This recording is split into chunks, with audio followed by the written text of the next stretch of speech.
Bismillahirrahmanirrahim. Assalamualaikum warahmatullahi wabarakatuh. Waalaikumsalam warahmatullahi wabarakatuh.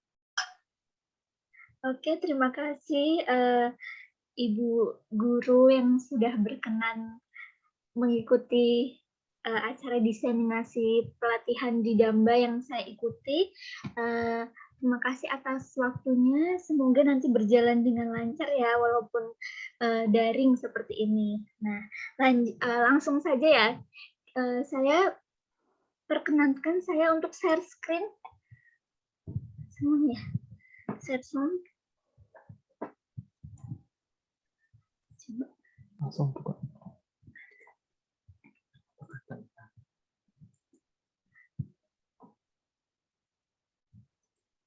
Ini di minus. Kayak gitu. Ini nggak kelihatan.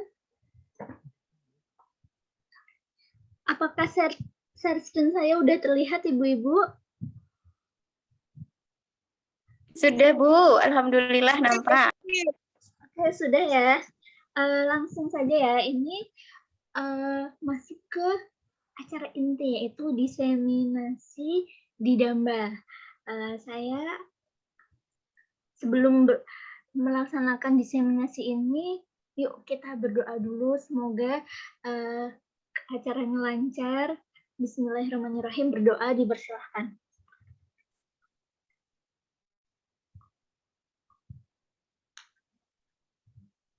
Berdoa selesai. Baik, apa sih di Damba? Ada nggak dari ibu-ibu ini yang sudah pernah mendengar apa itu di Damba? Apa kata-kata makanan atau minuman atau semacam apa gitu? Pernah nggak denger nih istilah di Damba? Di Damba perasaan. Lebih ke harapan ya, kan? Oke, mohon maaf beda konteks ya Ibu. Jadi saya jelaskan saja, di Damba itu adalah singkatan dari Diklat Daring Masif dan Terbuka P4TK IPA. Jadi benar juga sih, ini di Damba ini merupakan salah satu pelatihan dambaan semua guru IPA. Nah, di Damba ini dilaksanakan oleh Pusat Pengembangan dan Pemberdayaan Pendidik dan Tenaga Kependidikan, ya tadi P4TK. Nah, salah satu unit P4TK ini merupakan salah satu unit pelaksana teknis atau UPT yang berada di bawah koordinasi Kemendikbud. Nah, sasaran dari pelatihan di Damba P4TK IPA ini tentu saja guru-guru IPA ya, mapel-mapel IPA. Nah, dilaksanakan selama 12 hari pelatihan ini setiap bulannya. Jadi, misalkan saya ikut bulan yang ini kemarin, Maret, dari tanggal 18 sampai tanggal 31 pelatihannya. Nah, tanggal 1 April ini sampai tanggal 7 saya diseminasi. Nah, itu saya ikut ke angkatan 6. Nah, jadi berarti bulan yang lalu itu angkatan 5. Nah, bulan ini April kemungkinan ada lagi untuk angkatan 7. Nah, ini ibu-ibu diberi kesempatan untuk mengikuti juga. Nah, seperti apa sih pelatihan ini? Nah, jadi pelatihan ini setara dengan 36 jam pelatihan. Di sini JP itu maksudnya jam pelatihan dengan asumsi bahwa pembelajaran setiap harinya itu 3 JP. Kan ada 12 hari ya, 12 kali 3 berarti 36 JP. Nah, output dari pelatihan ini adalah meningkatkan kompetensi profesional dan pedagogik peserta dalam pembelajaran IPA sesuai kelas yang diikuti. Jadi kan sasarannya tadi guru IPA. Nah, guru itu kan kita harus memiliki 4 kompetensi ya. Nah, beberapa di antaranya itu kompetensi profesional sama pedagogik. Nah, di sini nih kompetensi ini akan diasah dengan bantuan pelatihan ini. Nah, di pelatihan ini banyak macam kelasnya. Ada kelas fisika, kimia, biologi. Nah, masing-masing mapel itu ada beberapa kelas. Kalau kimia kemarin kebetulan kalau tidak salah itu 4 kelasan. Nah, saya memilih yang kelas ini, nanti saya jelaskan. Nah, output berikutnya yaitu meningkatkan kompetensi peserta dalam mengembangkan media pembelajaran IPA berbasis TIK. Nah, Untuk lebih lanjutnya, ibu-ibu bisa dapat mengakses laman di Damba. Nah, nanti saya share PPT-nya. Nah, kelas yang saya pilih di angkatan 6 ini yaitu pembelajaran sistem koloid berbasis STEM. Seperti yang sudah ibu-ibu ketahui, STEM ini kan Science, Technology, Engineering, and Mathematics. Jadi STEM ini merupakan bisa dibilang apa ya? Mungkin metode atau pendekatan atau model pembelajaran ya. Jadi dia yang menggabungkan beberapa disiplin ilmu. Ada science, ada teknologi, ada engineering-nya, ada matematikanya gitu. Nah, berikut adalah jadwal pelatihan yang saya ikuti. Yang pertama ada pendahuluan, yaitu perkenalan dan pretest. Pretest ini otomatis seperti yang kita tahu ya, kita belum dapat materi apapun, kita dikasih soal untuk mengetahui kemampuan awal kita seberapa sih gitu. Nah, terus yang kedua, sesi pertama itu kita belajar tentang koloid dan jenis koloid. Sesi kedua, sifat koloid. Nah, sesi berikutnya tentang pembuatan koloid, terus keempat, koloid dalam kehidupan sehari-hari, dan kemudian yang terakhir yaitu penutup. Penutup di sini ada evaluasi sama post-test. Nah, kita masuk ke yang pertama, pendahuluan, yaitu perkenalan dan pretest. Nah, di pendahuluan ini, waktu itu saya mengikuti Zoom yang diadakan oleh mungkin bisa dibilang panitia di Damba di sana ya, di Kemendikbud di P4TK. Nah, di sana menjelaskan secara detail. Jadi apa sih yang akan kita laksanakan selama pelatihan, terus petunjuk pelaksanaannya dijelaskan, terus perkenalan pengampu. Jadi pengampu itu setiap kelas yang kita pilih pasti itu ada ibaratnya gurunya. Kita kan guru nih, kita guru tapi jadi peserta dalam pelatihan ini. Nah, nanti ketika kita melakukan pelatihan, ada gurunya. Jadi setiap kelas itu ada gurunya masing-masing. Nah, di situ nanti kita perkenalan pakai Zoom kemarin, terus setelah itu perkenalan antar peserta. Dan peserta ya antar kita nih. Nah, terus kemudian tes awal atau pretest tadi. Nah, terus yang kedua, sesi pertama yaitu koloid dan jenis-jenis koloid. Nah, yang pertama kita belajar tentang perbedaan koloid dengan larutan dan suspensi. Ini pasti sudah tidak asing lagi ya untuk ibu-ibu ya. Koloid merupakan materi kelas 11 semester 2. Nah, tapi sayangnya di kurikulum darurat ini koloid itu tidak kita ajarkan. Mungkin bisa buat bekal pembelajaran tahun depan, semoga tahun ajaran berikutnya sudah tatap muka, jadi kita nggak perlu menggunakan kurikulum darurat lagi. Nah, di sini kemarin kita belajar melalui video nih. Apakah Hai semua, pada video kali ini kita akan membahas sudah terlihat tentang koloid. Tapi sebelum masuk ke koloid, kita bahas dulu tentang apa itu sistem dispersi. Apakah video saya bisa didengarkan? Bisa? Secara Alhamdulillah. sederhana merupakan larutan atau campuran dua zat yang berbeda, maupun zat pasir, gula, berisi air. Jadi gini, saya cerita singkat saja. Jadi kemarin ketika kita belajar tentang perbedaan koloid, larutan, suspensi, itu kita belajarnya tidak hanya membaca. Jadi diberi video dengan ilustrasi sedemikian rupa hingga kita bisa membayangkan tanpa menghafalkan apa itu koloid, larutan, suspensi. Tapi dengan melihat ini terus, oh ya nih, kebayang nih kalau koloid seperti ini, dan lain sebagainya. Nah, durasi videonya lumayan lama, jadi saya tidak lanjutkan ya. Jadi intinya pas kemarin kita belajar tentang perbedaan koloid suspensi itu menggunakan video. Nah, nanti ibu-ibu juga boleh kalau mau minta videonya. Nah, terus kemudian jenis-jenis koloid pun sama. Di sini kita Professor Dave belajar here. I want to tell you about menggunakan colloids. video. He knows a lot about the science stuff. Professor Dave explains. Suspended mud particles.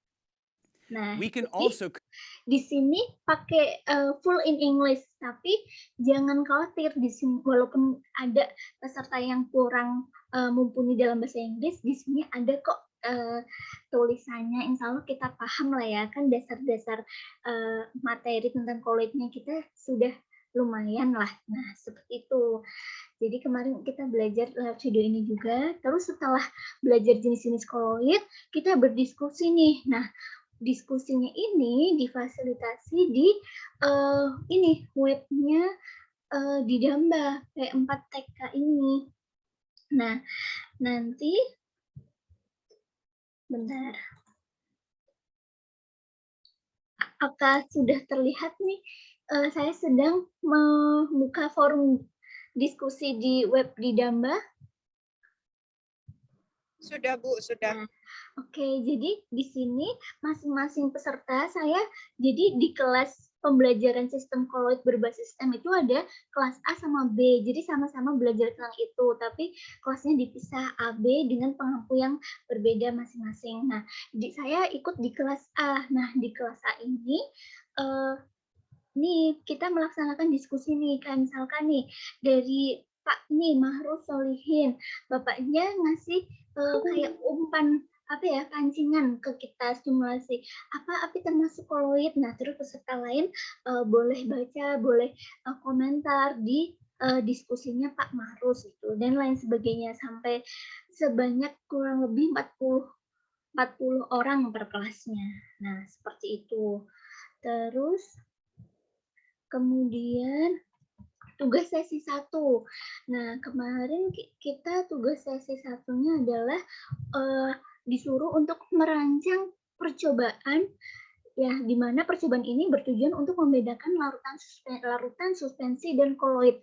Di sini kita benar-benar kayak merancang percobaan dengan tuntutan seperti ini ya. Nah, terus kemudian berikut adalah hasil rancangan percobaan tugas sesi 1 saya. Jadi judulnya, apakah aku larutan koloid atau suspensi gitu. Nah, terus cara kerjanya seperti ini dan lain sebagainya. Jadi di pelatihan ini tidak hanya materi tapi langsung praktik juga. Setelah itu ada kuisnya. Nah, kuis sesi 1 itu seperti ini kurang lebih. Nah, ini kan saya sudah selesai. Coba kita mencoba ulang kuis. Nah, seperti ini gambarannya. Jadi nanti di setiap kuis itu ada 10 soal pilihan ganda. Nanti tinggal diklik-klik jawab gitu ya. Nah, terus kemudian umpan balik. Nah, di setiap sesinya peserta itu diperbolehkan untuk mengungkapkan apa sih yang jadi kendala atau apa kritik dan saran selama sesi 1. Nah, silahkan kita bisa mengungkapkannya di sini nih, umpan balik akhir sesi 1. Nah, kemarin misalkan contohnya respon saya gimana? Pilih gambar ekspresi wajah yang paling mendekati perasaan saudara setelah mengikuti kegiatan pada sesi 1 ini. Nah, mana? Seperti itu. Dan terus kritik sarannya apa? Jadi memang benar-benar pelatihan ini memfasilitasi kita akan ibaratnya kayak mendengarkan masukan-masukan dari pesertanya seperti itu. Nah, terus kemudian sesi kedua itu kita belajar tentang sifat-sifat koloid. Nah, kemarin kita belajarnya di web di Damba ini. Nah, terus di sini kita nih belajar tentang sifat-sifat koloid. Di sini disertai dengan gambar-gambarnya. Sifat tentang sifat optik, terus ada sifat kinetik, dan semuanya tuh dilengkapi dengan video, ada gambar, terus ada penjelasan, dan saya kira penjelasan ini singkat, padat, jelas, tapi ya memahamkan seperti itu. Nah, kemudian ada kuis memasangkan kata. Ternyata tidak hanya siswa ya yang senang kuis. Kita pun sebagai guru juga lebih tertarik mengerjakan tugas atau kuis itu dengan semacam game gitu. Nah, ini kuis memasangkan kata ini sudah saya pasangkan sebelumnya. Ini pilihan-pilihan ini berada di kanan, kolom kanan, terus tinggal dipasang-pasangkan seperti itu. Nah, terus ada kuis sesi 2-nya semacam kuis sesi 1 bentuknya. Terus ada umpan balik juga.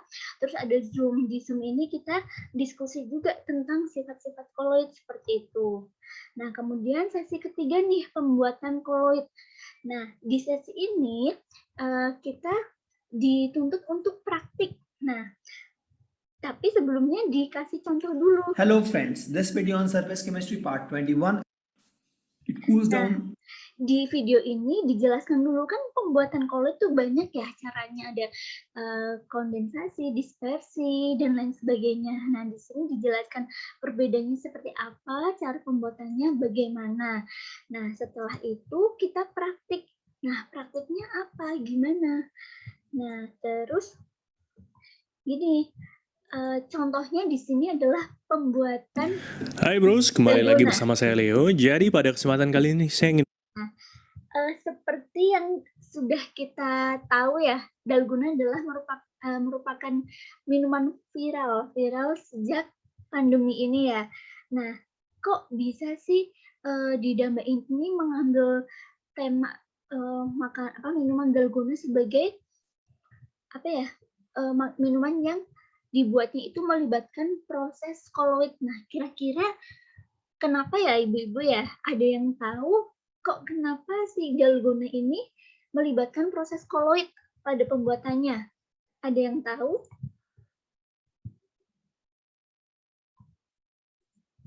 Cek.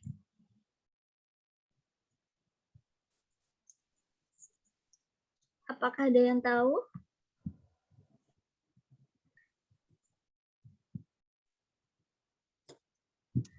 Share screen. Ada campuran kopi dengan susu. Susu, oke. Susu kan seperti yang kita tahu ya, salah satu jenis koloid emulsi ya. Dengan fase terdispersi dan medium pendispersi sama-sama cair. Oke. Jadi udah katam lah ibu-ibu di sini, udah paham. Nah, terus di sini saya peserta-peserta di Damba juga dituntut untuk membuat makanan atau minuman yang berbasis kearifan lokal. Jadi bahan-bahannya atau teknik pembuatannya itu berhubungan dengan kearifan lokal dan melibatkan prinsip koloid. Nah, di sini saya membuat ini. Ibu-ibu pernah dengar Lukumets? Sudah terlihat share screen saya? Nih, koloid dalam Lukumets saus gula aren. Lukumets pernah dengar nggak? Baru tahu, Bu. Baru tahu. Itu padahal donat viral dari Yunani dia. Sebenarnya ya donat biasa sih kalau di tempat kita. Cuman dia bentuknya kecil-kecil. Terus boleh Ibu search di Instagram tuh Lukumets, pasti ada Lukumets Indonesia. Nah, di situ tapi biasanya menggunakan topping seperti coklat yang kekinian lah kayak Nutella, Lotus dan lain sebagainya. Nah, tapi di sini saya menggunakan saus gula aren. Nah, kebetulan daerah saya itu banyak menghasilkan gula aren dan belum tentu dihasilkan oleh daerah lain kan. Jadi saya ambil aja kearifan lokalnya gula aren ini. Nah, terus jadi gini, kenapa saya bikinnya Lukumets ya? Jadi ketika membuat Lukumets itu kan menggunakan ragi, ada proses pencairan ragi nih. Nah, kan ragi itu saya diamkan nih. Sebelum didiamkan, saya campur dulu sama tepung, gula, terus ini menjadi adonan biang. Nah, setelah didiamkan ternyata dia membentuk buih. Nah, buih pasti ibu-ibu udah familiar ya. Buih ini merupakan salah satu jenis koloid dengan fase terdispersi gas dalam medium pendispersi cair. Jadi setiap stepnya, ya nggak setiap stepnya sih, pokoknya dalam rangkaian pembuatan Lukumets ini ada beberapa prinsip koloid yang saya libatkan, entah itu jenisnya, terus contoh koloidnya, atau proses pembuatannya. Nah, proses pembuatannya ini saya melibatkan ini nih, dilakukan dengan cara memperkecil partikel suspensi yang terlalu besar menjadi partikel koloid. Nah, ini kan yang seperti kita tahu ya, ini berarti cara dispersi mekanik itu. Nah, terus dan lain sebagainya. Jadi penjelasan tugas 1, terus jadi setelah itu seperti jadi YouTuber gitu. Jadi selama saya membuat Lukumats itu kan di video nih, terus kami upload di YouTube masing-masing. Nah, jadi saya nggak ada subscribernya belum ada, cuma 1. Saya sendiri sebenarnya. Nah, terus ini diupload seperti itu. Terus seperti kayak bikin resep gitu. Kayak gitu-gitu. Nah, jadi diharapkan dengan praktek ini kan kita sudah punya bayangan nih, oh besok kalau pandemi sudah berakhir, pertemuan tatap muka sama anak-anak kelas 11 di semester 2, saya mau buat praktek lah sama anak-anak, biar anak-anak nggak bosen. Praktek ini melibatkan prinsip koloid. Nah, jangan lupa juga ternyata praktek ini juga menerapkan aplikasi dari KD 4 dari materi koloid.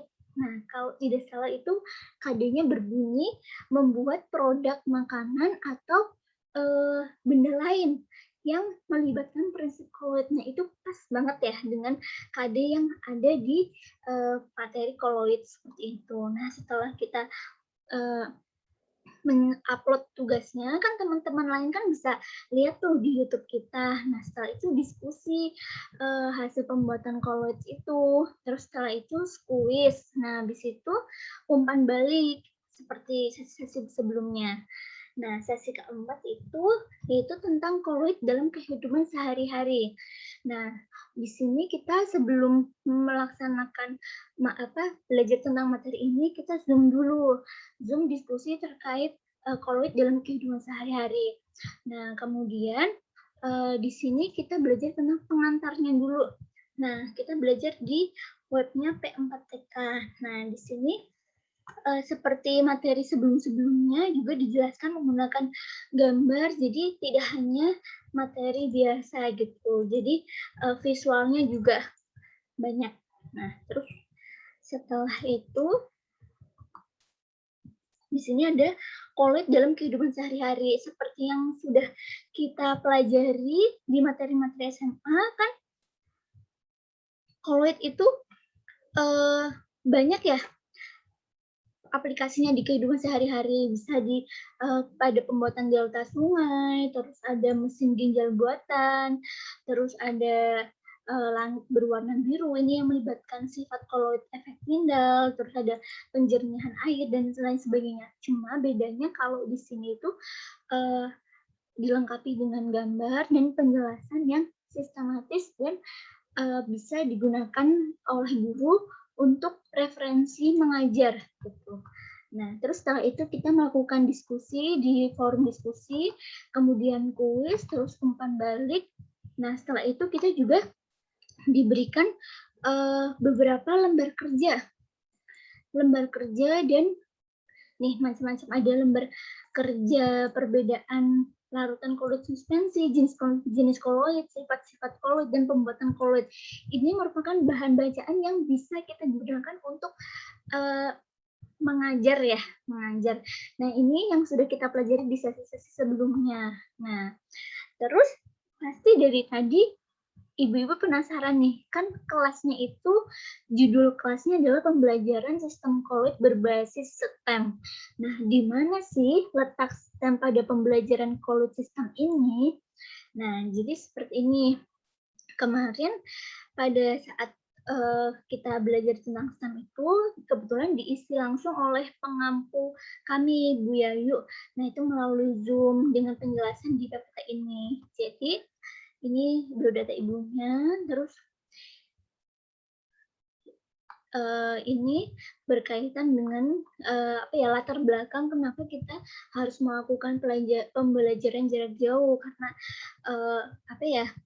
situasi pandemi yang semakin parah, dan di sini nih kita melibatkan teknologi yang lebih banyak daripada sebelum pandemi kan. Nah, terus mengapa STEM? Ingat di STEM itu kan ada teknologi dan lain sebagainya. Nah, selain itu di kehidupan abad 21 kita juga dituntut untuk memenuhi kemampuan atau kompetensi, banyak kompetensi nih di sini.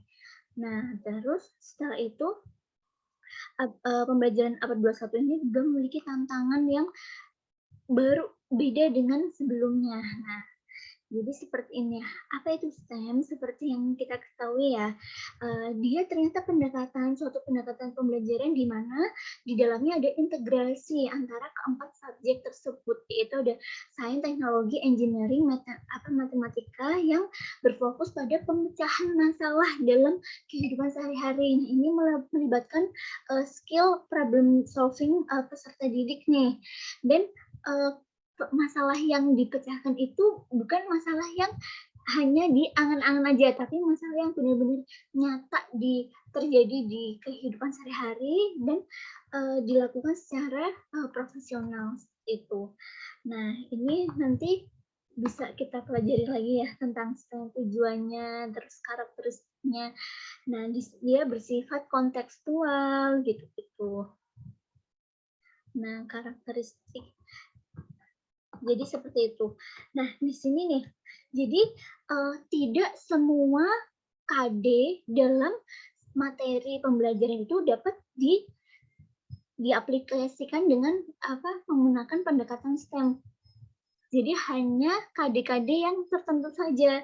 Contoh nih, KD yang bisa dikembangkan menjadi STEM kimia kelas 10. Nah, misalkan di sini 3.6 menerapkan teori pasangan elektron gulit valensi VSEPR dan teori domain elektron.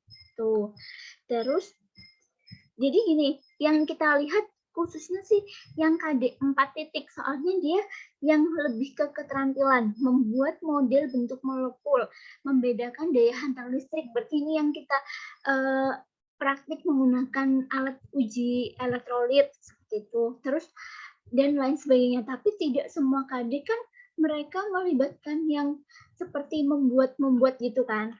Nah, menciptakan, merancang, menyusun. Nah, yang koloid ini 4.14 membuat makanan atau produk lain yang berupa koloid atau melibatkan prinsip koloid. Nah, di sini KD ini bisa nih dilibatkan dengan proses STEM gitu. Nah, jadi kurang lebih seperti itu ya. Nah, terus di penutup ini evaluasi dan post-test. Nah, setelah itu ada evaluasi fasilitator.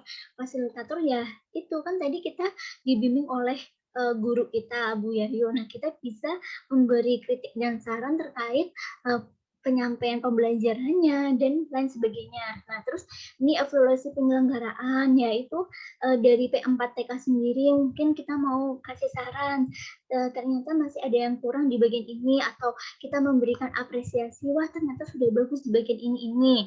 Nah, setelah itu kita melakukan tes akhir atau post-test, dan yang terakhir yaitu format rencana tindak lanjut. Jadi di pelatihan ini tuh tidak hanya sekedar kita dapat pelatihan, terus kita jadi peserta pasif yang hanya menerima ilmu, tapi kita harus membuat rencana tindak lanjut. Setelah kamu dapat ilmu dari pelatihan ini, apa yang akan kamu lakukan? Ibaratnya seperti itu.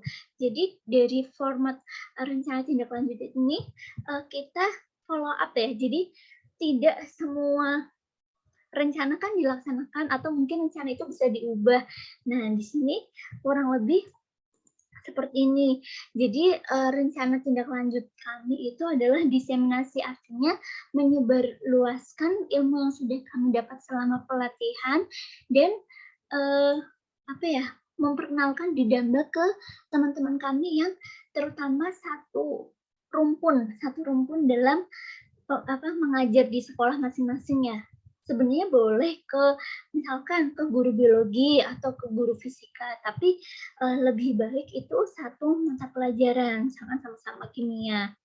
Nah, sudah seperti itu Apakah ada yang ingin dipertanyakan, Ibu-ibu?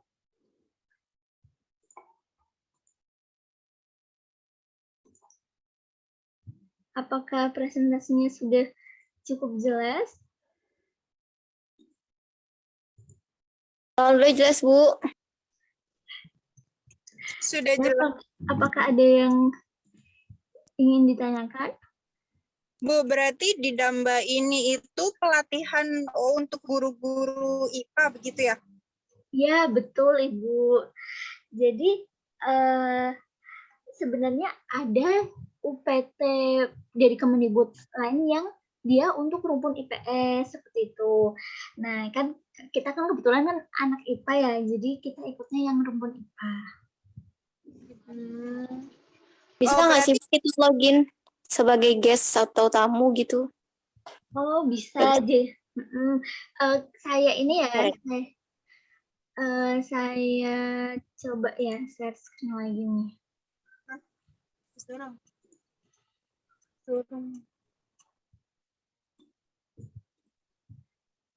Jadi misalkan nih, ibu-ibu belum punya akunnya si di Damba ini.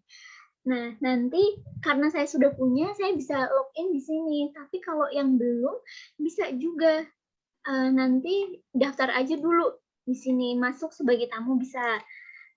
Coba ya, saya coba soalnya belum pernah. Nah, terus di sini karena saya sudah masuk kali ya.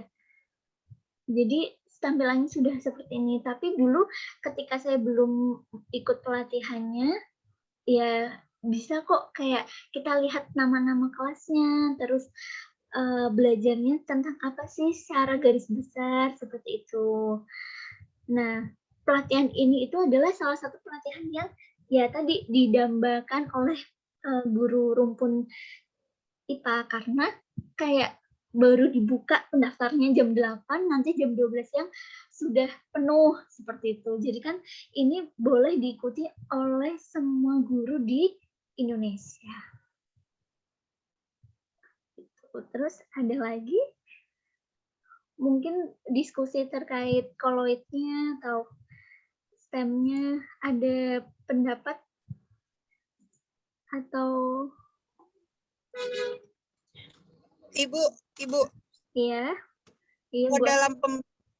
Kalau dalam pembelajaran koloid itu kan menerapkan pendekatan STEM ya. Nah, STEM itu kan berarti ada hasil akhirnya ya. Berarti hasil akhir dari pembelajaran ini dari hasil pembuatan koloidnya itu ya, maksudnya itu teknologinya atau engineering-nya atau bagaimana ya? Tentu di situ ada sainsnya. Sainsnya kan seperti yang tadi kita aturan di awal ya. Jadi makanan yang kita buat tidak sembarang makanan. Jadi harus melibatkan prinsip koloid atau menghasilkan makanan yang bentuknya koloid, salah satu jenis koloid atau beberapa jenis koloid. Nah, itu kan berarti sainsnya ya, ilmu pengetahuannya di situ ada.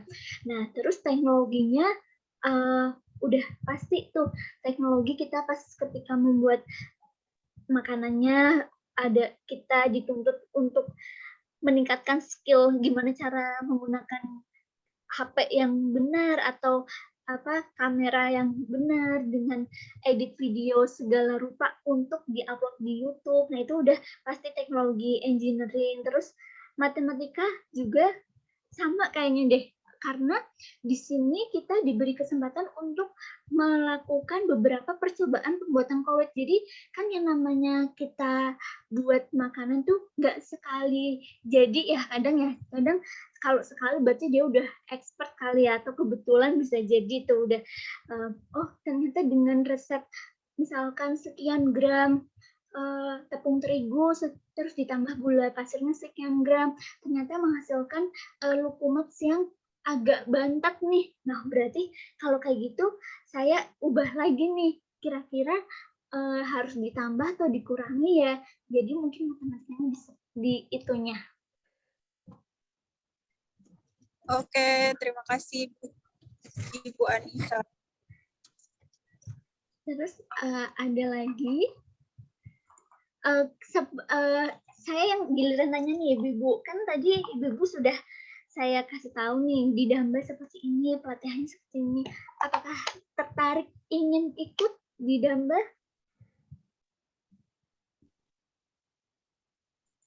Tertarik, Bu. Banyak referensi, Bu.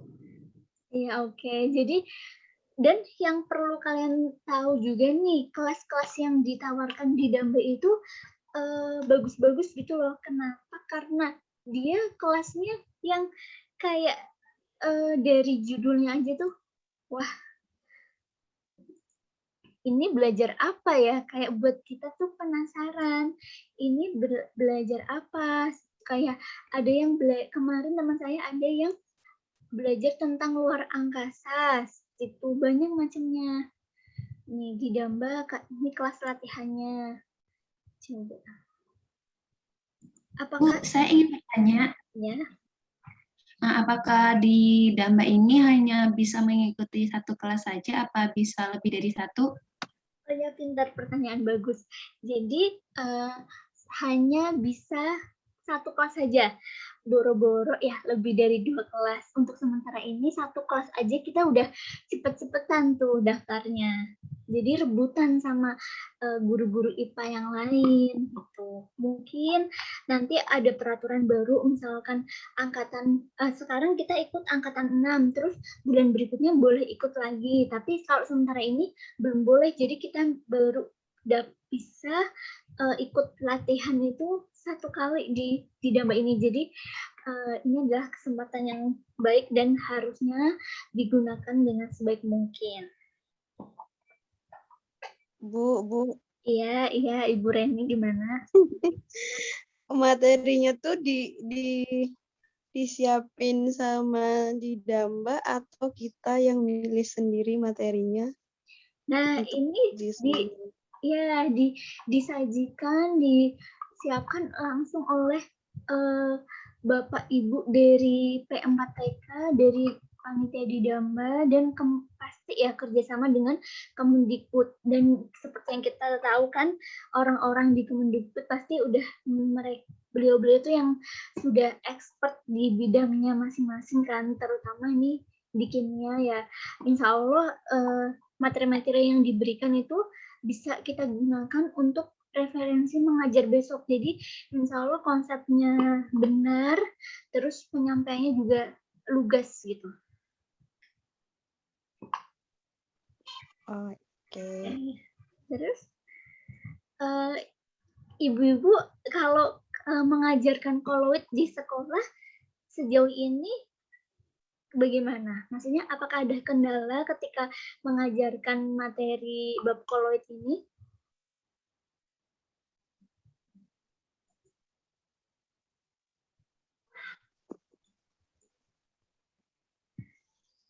Atau mungkin pas SMA kayaknya enggak deh, malah lebih senang karena sering buat jajan. Oh gitu. Terus ada yang mau ditanyakan lagi?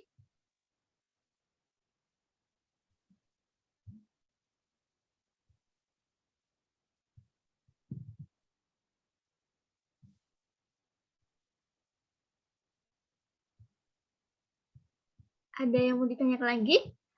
Apa sudah cukup?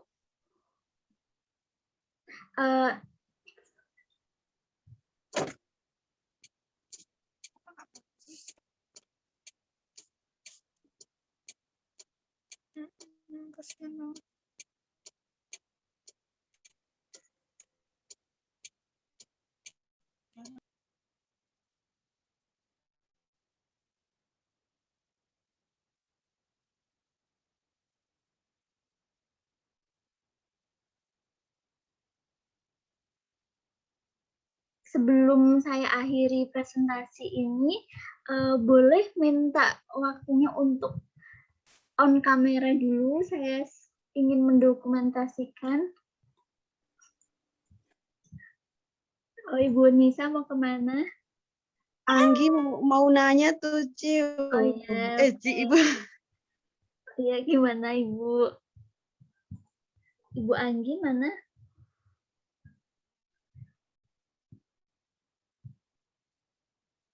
Belum ada suaranya, Suaranya. Bu.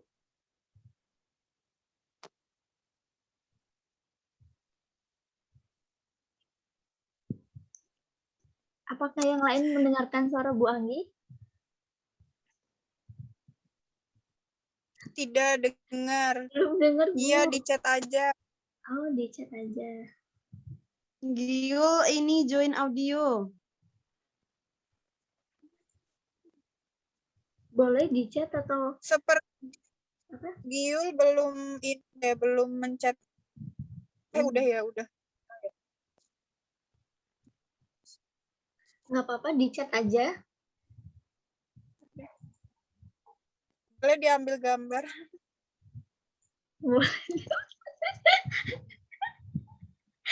Kirain mau nanya.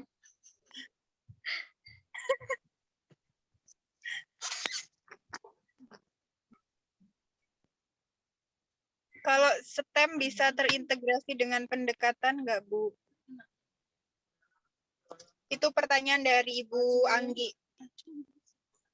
Apakah STEM itu bisa diintegrasi dengan pendekatan? Pendekatan apa ya yang Bu Anggi maksud?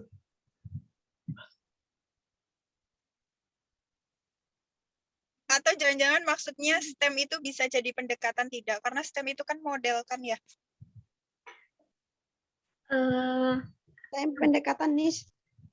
Pendekatan. STEM itu pendekatan seperti yang tadi sudah dijelaskan melalui PPT-nya pengampu saya, Bu Yayu, tuh bahwa STEM itu adalah pendekatan.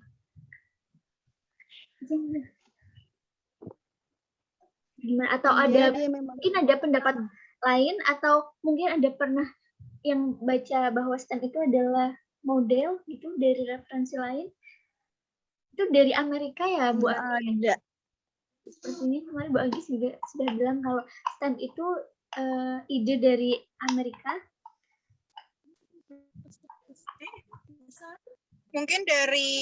Mungkin dari model dari apa?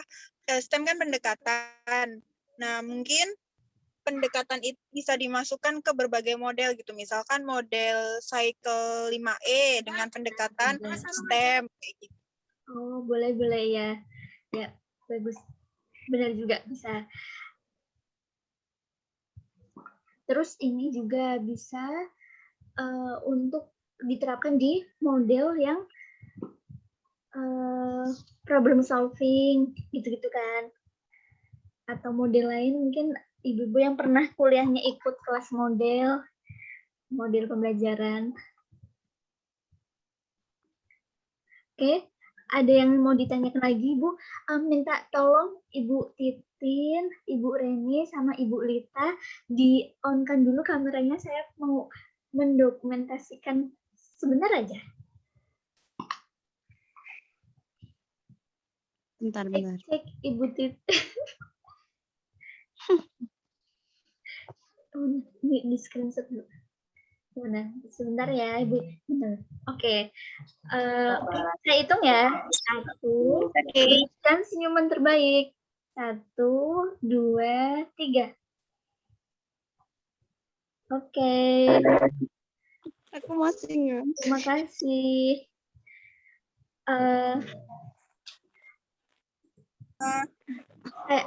Ini sudah tidak ada yang mau ditanyakan ya? Ya, mungkin sudah cukup Ibu Anissa. Oke, terima kasih banyak atas waktunya Ibu-ibu. Semoga kita kedepannya lebih banyak belajar lagi terkait gimana sih kita jadi pendidik yang baik, pendidik yang menginspirasi, yang tidak hanya mencerdaskan anak-anak kita dengan banyak ilmu pengetahuan, tapi juga karakter yang baik juga ya. Nah, ini PR besar untuk kita sebagai pendidik, khususnya di dunia ya. Untuk menutup acara pada siang hari ini, yuk kita berdoa dulu. Alhamdulillah, terima kasih. Berdoa dipersilahkan.